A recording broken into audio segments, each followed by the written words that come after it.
பத்திரிகை பத்திரிகை நண்பர்களுக்கும்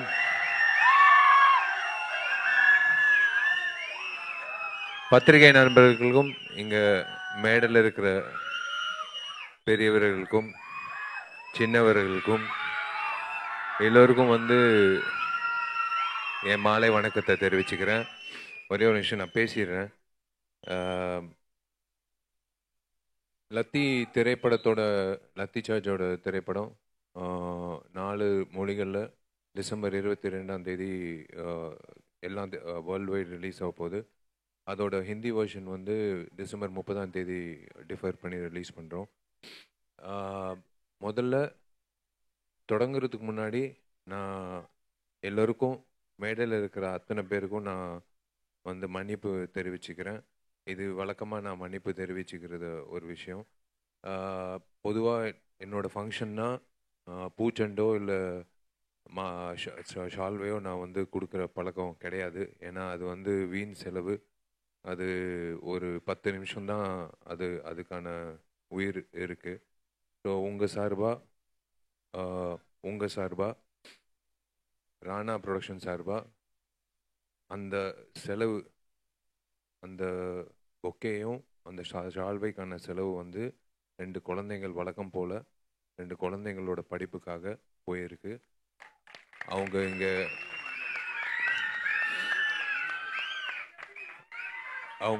இங்கே கொண்டு வரப்படல. ஏன்னா மழைக்காலன்றதுனால வர முடியல. அந்த 2 பெண் குழந்தைங்களோட படிப்புக்கு நீங்கள் காரணமாக இருந்தது ரொம்ப ரொம்ப சந்தோஷம். நீங்கள்லாம் காரணமாக இருந்தது ரொம்ப ரொம்ப சந்தோஷம்.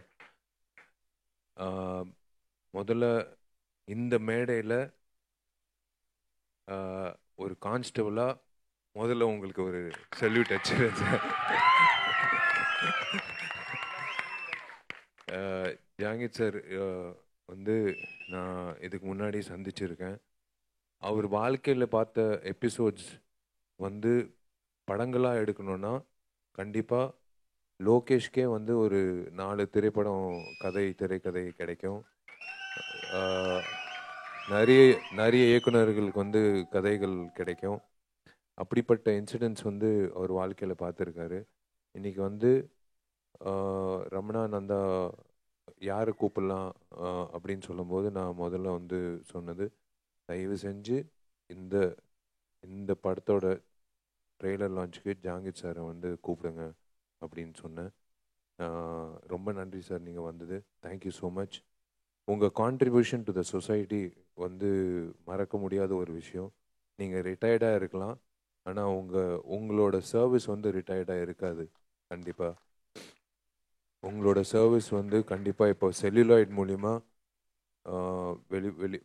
வெளிவருது. தீரன் படம், நண்பன் கார்த்தி நடித்த படம் சாரோட இன்புட்ஸ் கொடுக்கப்பட்ட ஒரு திரைப்படம். So thank you sir. And darling Lokesh Kanagaraj வந்ததுக்கு ரொம்ப ரொம்ப நன்றி. நீங்கள் லோகேஷ் கனகராஜ்னு சொல்லும் போதே நீங்கள் எல்லோரும் ஒரு கேள்வி கேட்பீங்க, எனக்கு தெரியும்.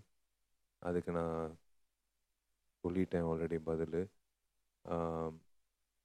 எனக்கு ரொம்ப ரொம்ப சந்தோஷமாக இருக்குது. லோகேஷ் சந்தோஷமாக இருக்குது. எனக்கு ஒரு வகையில் உங்கள் மேலே பொறாமையும் இருக்குது. விஜயை வச்சு நீங்கள் இயக்குறீங்கன்னு. மேபி கூடிய சீக்கிரம் கடவுள் புண்ணியத்தில் நானும் விஜய்க்கு தளபதி விஜய்க்கு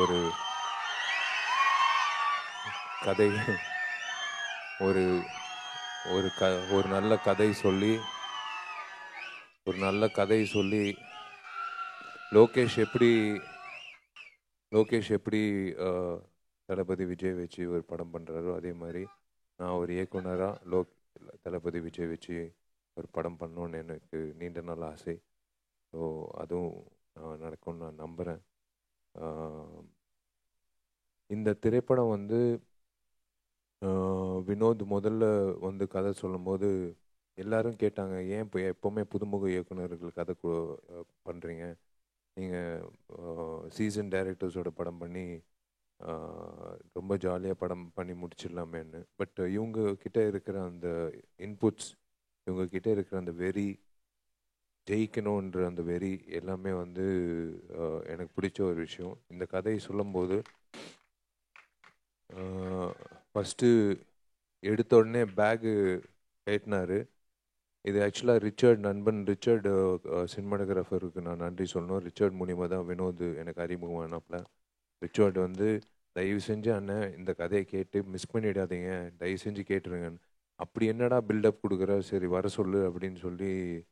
ஏன்னா ஆதிக்கெல்லாம் வந்து 8 வருஷம் ஆச்சு எனக்கு கதை சொல்லி முயற்சி பண்ணி. பட் வினோதுக்கெல்லாம் வந்து 8 நாளில் வந்து வாய்ப்பு கிடச்சிச்சு. வினோத் வந்து பேக் அவுத்து ஃபஸ்ட்டு சொன்னார், சார் கதை ஆரம்பிக்கிறதுக்கு முன்னாடி ஒரு விஷயம் சொல்கிறேன், சொல்லுமான்னு. நீங்கள் ஒரு 8 வயசு பையனுக்கு அப்பாவாக நடிக்கணும்னு. பரவாயில்ல, ஒன்றும் பிரச்சனை இல்லை, சொல்லு, கதையை சொல்லுங்கள் நீங்கள் அப்படின்னு சொல்லி கதையை தொடங்கினார். வினோத் என்ன சொன்னாப்லையோ ஒரு அந்த அந்த நேரத்தில் எனக்கு என்ன பட்டுச்சோ கண்டிப்பாக மக்களுக்கும் படும் அப்படின்ற நம்பிக்கை எனக்கு இருக்குது. டிசம்பர் 22 ஏன்னா புதன்கிழமை வரைக்கும் வினோதை வந்து நாங்கள் எல்லாரும் பாராட்டிகிட்டு இருப்போம். வியாழக்கிழமை அன்னைக்கு நீங்கள் எல்லாரும் பாராட்டுவீங்கன்னு நான் நம்புகிறேன். இந்த வினோத் வந்து கதை சொல்லி முடித்தோடனே வந்து முதல்ல அந்த அந்த பெட்ஃபோர்ட் வண்டியில் வந்து அந்த ஆளை ஏற்றுங்க, ஒருத்தர் ஏற்றுங்கன்னு சொன்னோம். யாருன்னா பாலசுப்ரமணியம் சார், கேமராமேன்.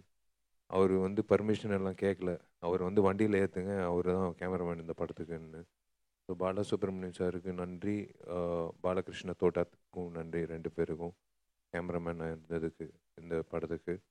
இந்த படத்தோட 2 பேருக்கு வந்து நான் ரொம்ப கடமைப்பட்டிருக்கேன், ரொம்ப சந்தோஷப்பட்டிருக்கேன். அடிப்பட்டது அதெல்லாம் ஆமாம், உண்மையிலே 18 வருஷத்தில் என்ன அடிபட்டிருக்கோ ஒரே படத்தில் வந்து அவ்வளோ அடிபட்டிருக்கு.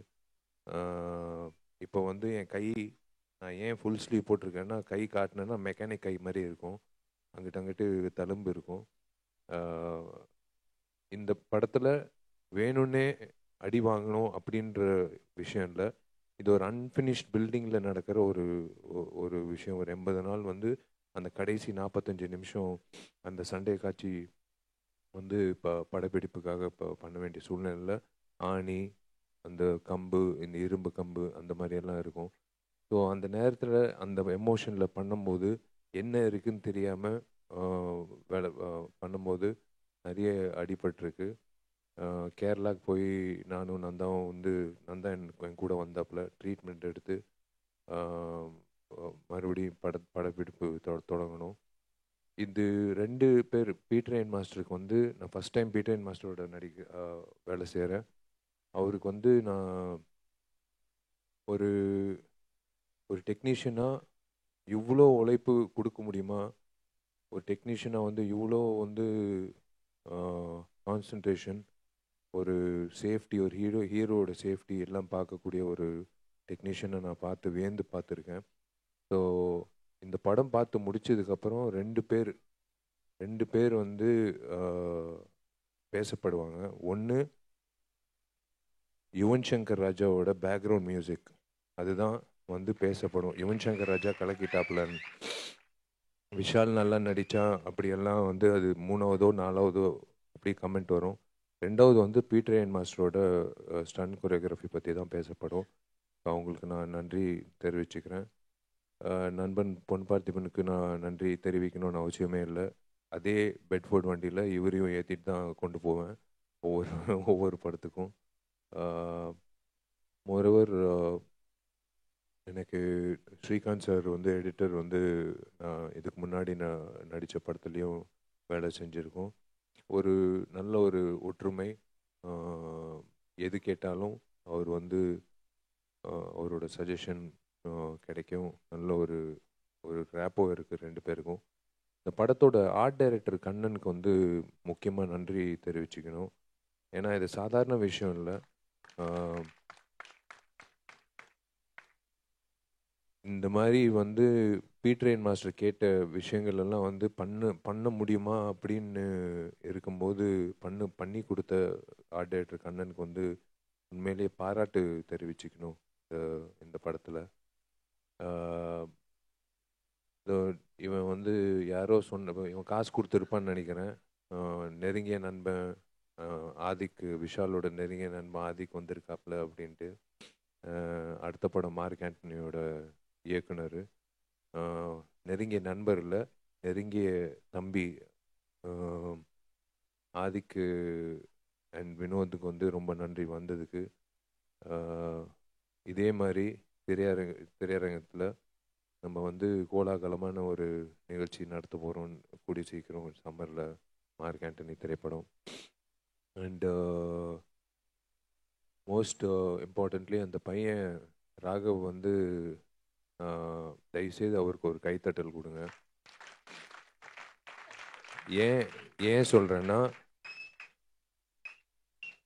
45 வயசில் 18 வருஷம் 32 படம் அடிபட்டு ரிஸ்கெல்லாம் எடுக்கிறது சாதாரண விஷயம். ஓகே, அதுக்கு கைத்தட்டல் கிடைக்கிறது. ஆனால் இந்த தம்பி வந்து ஒரு 80 அடிக்கு மேலேயே 100 அடிக்கு மேலேயே இருக்கும், ஒரு கம்பி பிடிச்சி கீழே இறங்கணும். அந்த காட்சி வந்து நான் ஃபஸ்ட்டு ரமணா நந்தாவை திட்டினேன். ஏன்டா முதலே சொல்ல வேண்டியதுதானடா, தம்பிக்கு இவ்வளோ சண்டை காட்சிகளில் வந்து கூட இருக்கணும் இப்போ ஹீரோவோட. ஏன்னா ஒரு சின்ன கீறல் பட்டால் கூட வந்து எனக்கு பயமாக இருக்கும். அந்த பையனை பிடிச்சிட்டு இருக்கும்போது இப்போ திரும்பி பார்த்தா அவங்க அம்மா வந்து பார்த்துக்கிட்டே இருப்பாங்க. ஸோ எனக்கு அதுவே பயமாக இருக்கும். ஸோ அந்த பையனை பாதுகாக்கிறதே வந்து எனக்கு வேலையாக இருக்கும்.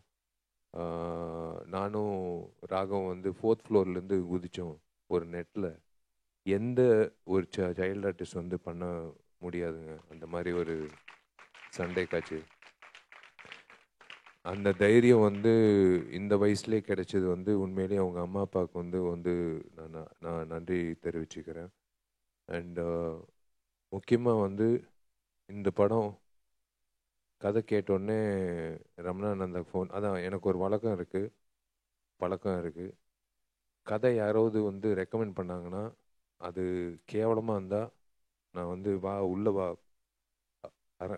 உள்ள ரூம்குள்ளே வான்னு சொல்லி கதவை சாத்தி நொங்குன்னு நொங்கிடுவேன். அதே மாதிரி கதை நல்லா இருந்தால் அதே மாதிரி உள்ளே வாங்கன்னு சொல்லி கதவு சாத்தி 2 பேரை கட்டிப்பிடிப்பேன். அதே மாதிரி ரமணானந்தா வந்து கூப்பிட்டு இந்த கதை நல்லா இருக்குது, நீங்கள் 2 பேர் பண்ணுங்கள், நீங்கள் தான் தயாரிப்பாளர்னு சொன்னால் 2 பேர் வந்து வெறுக்குன்னு பார்த்தாங்க. 2 பேர் ஒருத்தர் உங்களுக்கே தெரியும். இவ்வளோ பெரிய இதுதான் என்னோடய ஹையஸ்ட் பட்ஜெட் திரைப்படம். இந்த திரைப்படத்தில் வந்து இது எப்படி இவங்க எடுக்க போகிறாங்கன்ற கேள்வி வந்து ஒவ்வொரு நாளும் இருந்தது. ஆனால் நான் சொன்ன ஒரே விஷயம், அந்த கடவுள் இருக்கார், கண்டிப்பாக நீங்கள் அந்த படத்தை முடிச்சிடுவீங்கன்னு. நீங்கள் நினச்சபடி முடிச்சிடுவீங்க. வினோதோட விஷன் வந்து கண்டிப்பாக நீங்கள் முடிச்சிடுவீங்கன்னு. 2 பேருக்கு நான் நன்றி சொல்கிறத விட இது வந்து அவங்களோட கடமை. அந்த கடமையை வந்து ரொம்ப சிறப்பாக செஞ்சதுக்கு வந்து ரொம்ப ரொம்ப சந்தோஷமாக இருக்குது.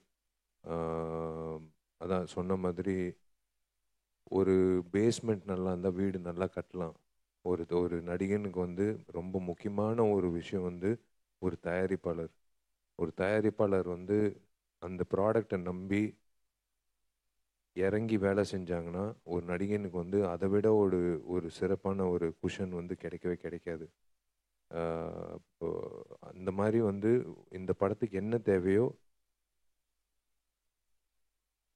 சலிக்காமல் வந்து பண்ணாங்க 2 பேரும். எனக்கு அதுதான் ரொம்ப பிடிச்ச விஷயம். நிறைய கசப்பான அனுபவங்கள் என் கெரியரில் நடந்திருக்கு தயாரிப்பாளர்கள். ஆனால் எனக்கு வந்து வினோத் மாதிரி தயாரிப்பாளர், ரமணானந்தா மாதிரி தயாரிப்பாளர் கிடைச்சதுக்கு நான் ரொம்ப சந்தோஷப்படுறேன்.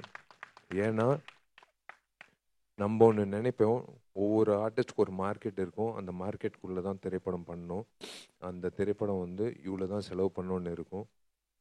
ஆனால் அதை தாண்டி வந்து இல்லை சார், இது வந்து இதுக்கு மேலே இது பண்ணணும், இதுக்கு மேலே பண்ணணுன்னு ஒரு ப்ரொடியூசர் வந்து சொல்லும்போது ஒரு ஆர்டிஸ்ட்டாக வந்து ரொம்ப ரொம்ப ரொம்ப பெருமைப்படுவேன். ஏன்னா நான் ஏன் வினோதை சொல்கிறேன்னா, மார்க் ஆண்டனிலையும் அதே எப்படி ரமணானந்தா வேலை செஞ்சாங்களோ அதை விட 3 மடங்கு மார்க் ஆண்டனியில் வந்து வினோத் வந்து ஒத்துழைப்பு கொடுக்குறாப்புல. ஸோ எங்களுக்கு ரொம்ப சந்தோஷமாக இருக்குது. இந்த மாதிரி தயாரிப்பாளர்கள் இருந்தால் எங்களை மாதிரி நடிகர்கள் வந்து 4வது மாடி இல்லை 8வது மாடியிலேருந்து கூட தைரியமாக குதிக்கிறதுக்கான தைரியம் இருக்குது.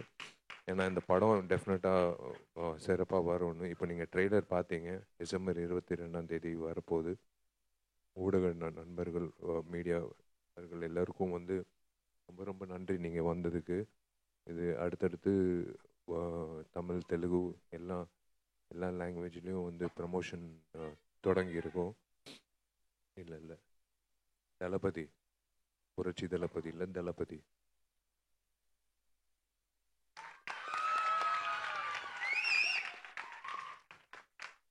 என் பேர் விஷால், அவ்வளோதான்.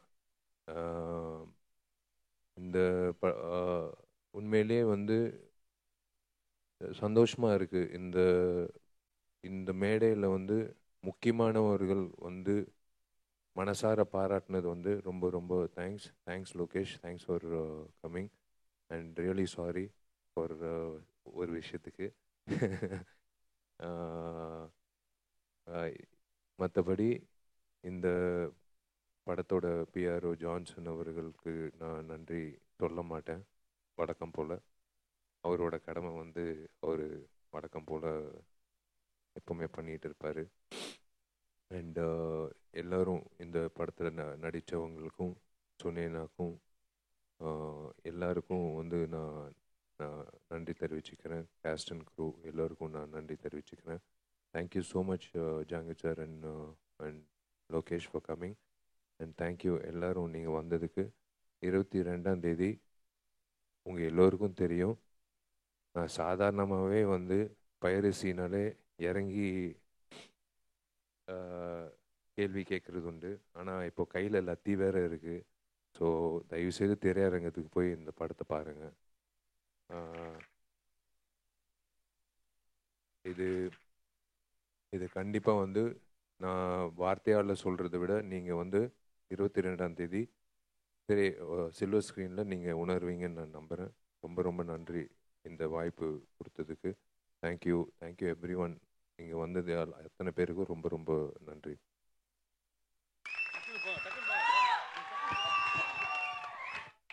Check. Thank you so much, brother. And